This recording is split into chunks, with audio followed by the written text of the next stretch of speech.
لو ما بتحبيش المكاريل برغم معرفتك الغذاء اللي فيه بعد الفيديو ده، اوعدك انك مش هتبطلي تعمليه يوميا. طريقته سهله جدا ومش هياخد معاكي 5 دقايق تحضير. تعالوا بينا نحضر الرز الاول وبعدين نبدا بالسمك.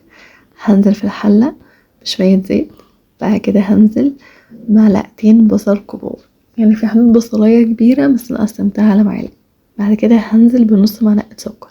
السكر ده بيدي لون كرمله حلو كده، بيدي طعم لذيذ. هقلب دلوقتي وبعد كده هوريكم شكل السكر لما اتكرمل والبصل لوحده. بص اللي انا كمل السكر وده البصل، هدمج الاتنين مع بعض وبعد كده هستنى لما يتحمر معايا خالص. انا عايزاه لونه بني غامق عشان اقدر اخد لون الرز المصفر الحلو ده، اللون البني ده. فهقلب كده لحد ما يحمر معايا تماما. بعد كده هنزل بالميه.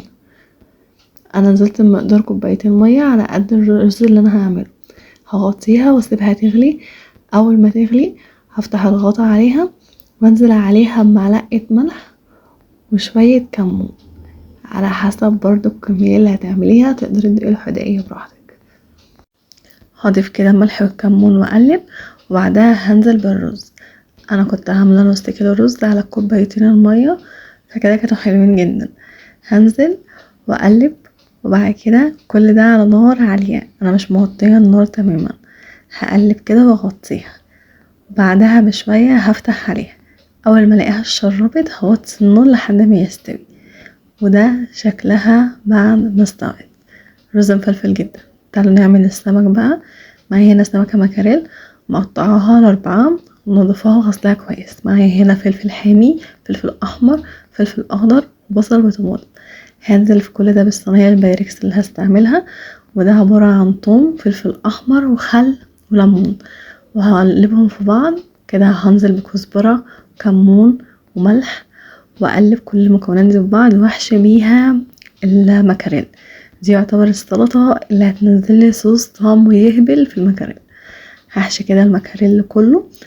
في الوقت ده انا هكون محضرة كوباية عصير طماطم، هنزل بيها على المكاريل وابدأ ادخلها الفرن على درجة حرارة 180 مسخن مسبقا، واسيبها لحد ما تستوي تماما. انا هنا هديها الكفر كله وادخلها، وده هيكون شكلها في الفرن. هي هنا كانت لسه بتبدأ تغلي، ما استوتش. هوريكم شكلها دلوقتي بعد ما استوت. تحفة، واللون والطعم والريحة مش قادرة اقولكم حلوة ازاي بجد. تعالوا نروح نغرفها ونرجع تاني. انا هنا كنت غرفتها. بص السلطة في النص كده وشكل المكريلا ومتجمع، وبص السوا واللون. هتلقوا طعمها تحفة. تعالوا ندوق مع بعض كده. ادمان، جربيها ومش هتندمي وهتعمليها يوميا وهتستفيدي بالغذاء بتاعها. يلا جربيها وقوليلي عملتي ايه.